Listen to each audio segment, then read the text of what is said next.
Hi, we're the Hummels. I'm Peter and my wife Susan, and we've been members here at Hope Chapel since 1994. I guess it starts when the two of us met at my school. I was the vice principal, and I actually met Mike, his son, first. And I had to do some disciplinary action with him, and that's how I met his dad. And the two of us started dating and seemed to get along really well with each other. And so we decided, marriage was definitely the way we needed to go. So back in 1994, we were married, and I had some expectations of marriage that I thought were pretty reasonable. I basically had my life exactly the way it was before I was married. Only now I would have a husband, and we could love each other, and there wouldn't be any problems, no conflict, because my life was supposed to go on just the way it was going on. And he was just a pleasant addition to that.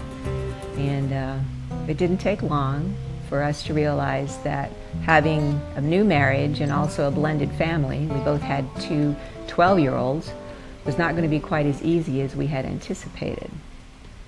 The biggest thing that I thought would be best in the marriage is if everybody would listen to me as I made decisions.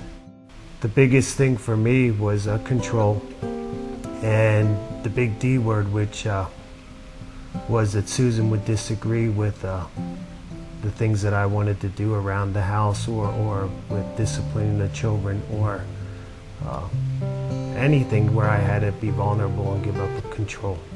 I was unable to communicate because it seemed like every time I wanted to disagree, Peter would just literally shout me down.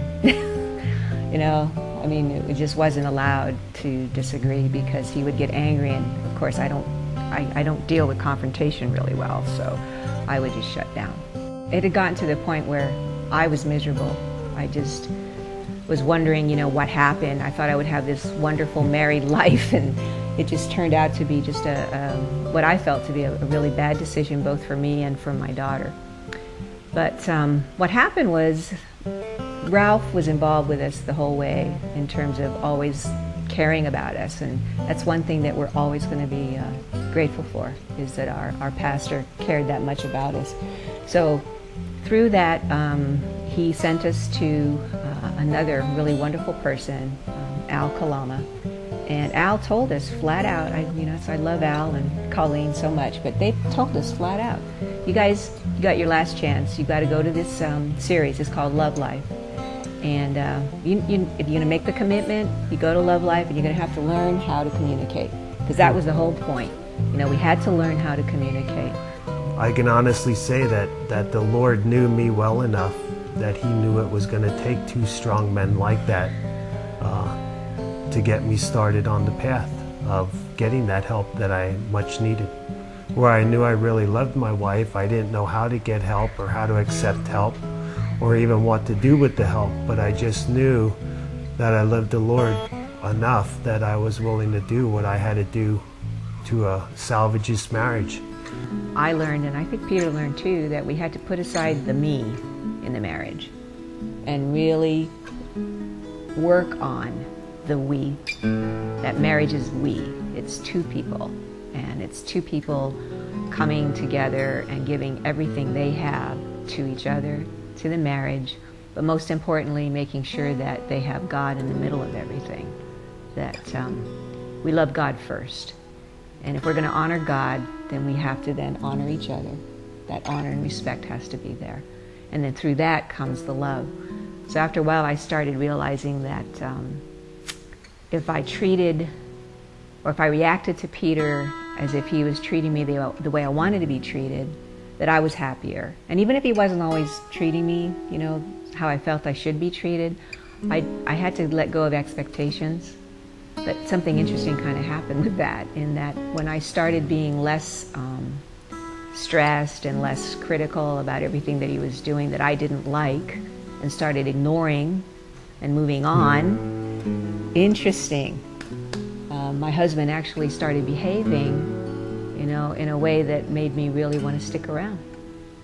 I thought as long as I went out and worked and did the things that I was providing for the family, and I could just continue to do my thing. But what I really found out with God's help was that it had to become a we issue, and the more that I was willing to give up, the easier things did start to become.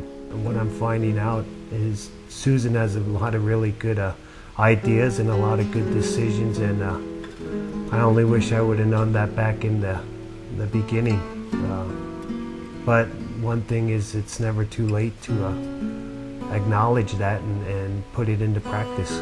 It works well now because we rely on each other's strengths and gifts to get us through day to day, week to week, and year to year. That we don't try and, at least I don't try and do everything on my own. You know, I mean, there are certain things that I know Peter's better at, that he can handle better. And the one thing that I've learned to do is appreciate the things that he does for me, especially when I don't honestly ask for it. It's a lot better when there's two working together instead of you by yourself, because that's exactly what it is. You're always hanging out there alone, good or bad.